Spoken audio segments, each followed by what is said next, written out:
Bergen-Fischer Media. Is it possible to change things? Can I rise above the flood? Will the process cleanse my soul? Or is it always in the blood? Today is going to be a bit of a different one because I haven't done a solo episode of the show, I think, for a while.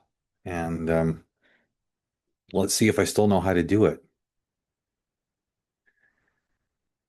An unknown author said, "You can't pour from an empty cup."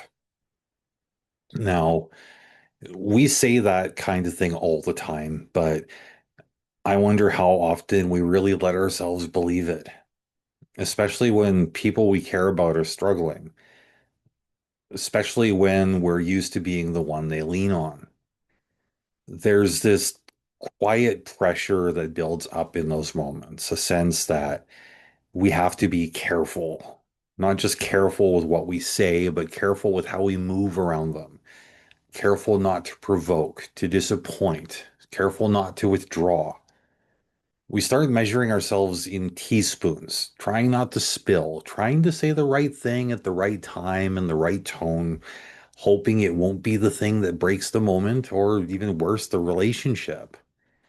But it's exhausting. And if we're honest, it's not always healthy.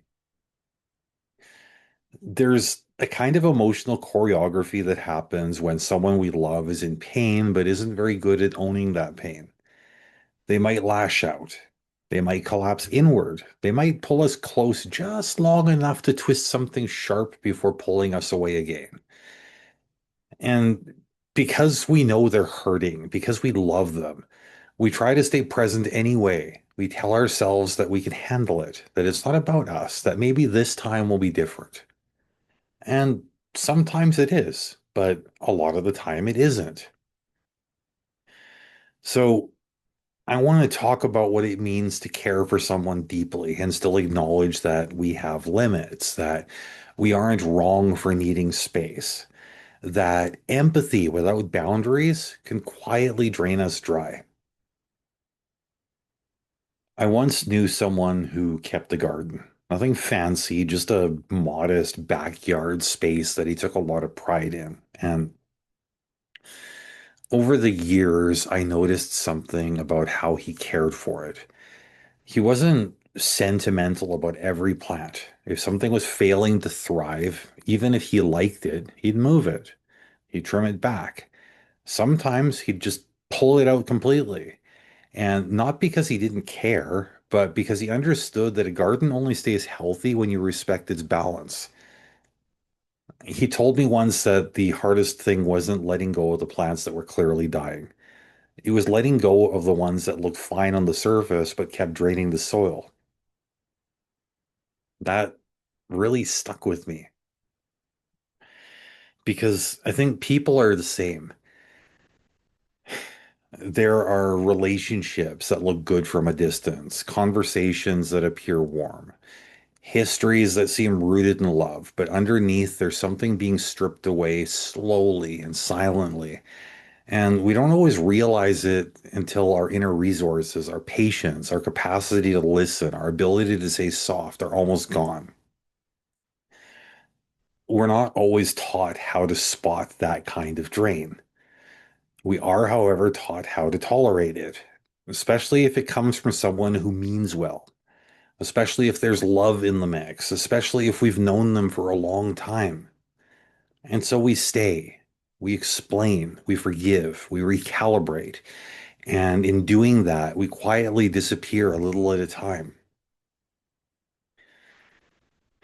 I think a lot of us have been taught that if we love someone, we should always be available, always understanding, always willing to meet them where they are, even if they never meet us where we are.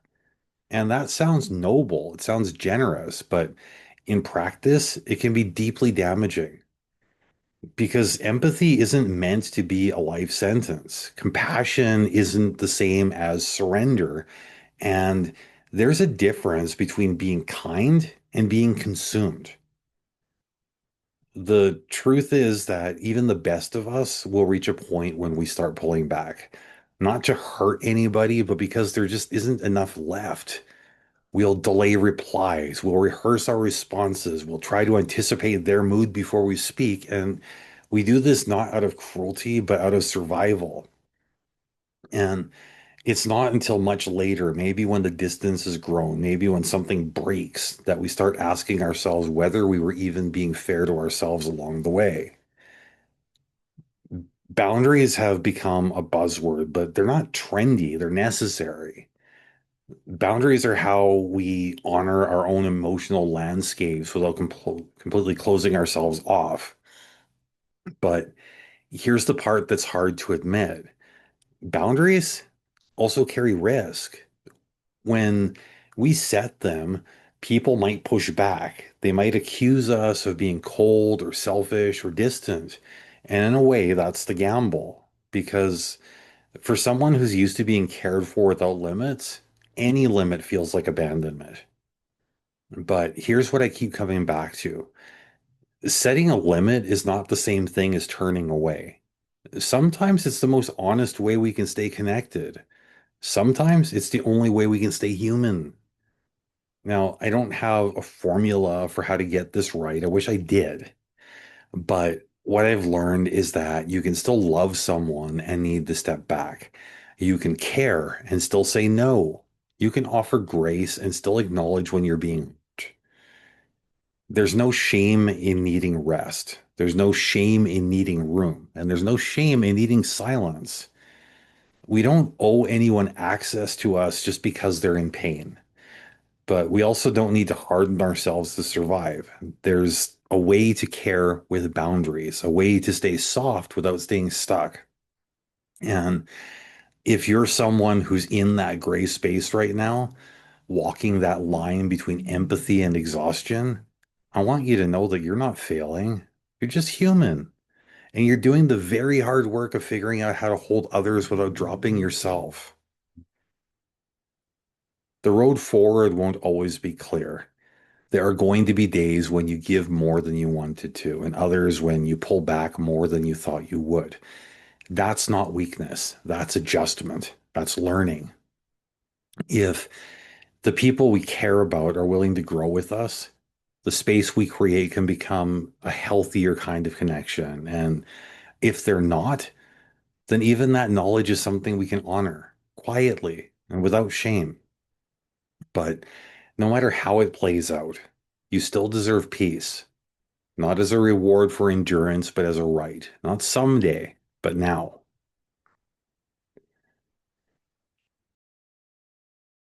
So, before I wrap up today's episode, I want to take a minute to let you know about a small change in how I'm going to be releasing future episodes. From here on out, I'm going to be returning to a mostly audio format. And while I've appreciated the opportunity to experiment with video, especially on the YouTube channel, I'm realizing more and more that my passion really lives in quality audio storytelling because that's where I feel most at home. I want to sincerely thank everyone who's supported the sometimes clunky, sometimes unexpected process of figuring out what works and what doesn't. Your support has meant a lot, and I'll still occasionally post video content when it makes sense, but moving forward, the main experience will be through the audio podcast available on all major platforms. If you've been watching on YouTube, I hope you'll continue to join me in the audio space. Thanks again for sticking with me. One love.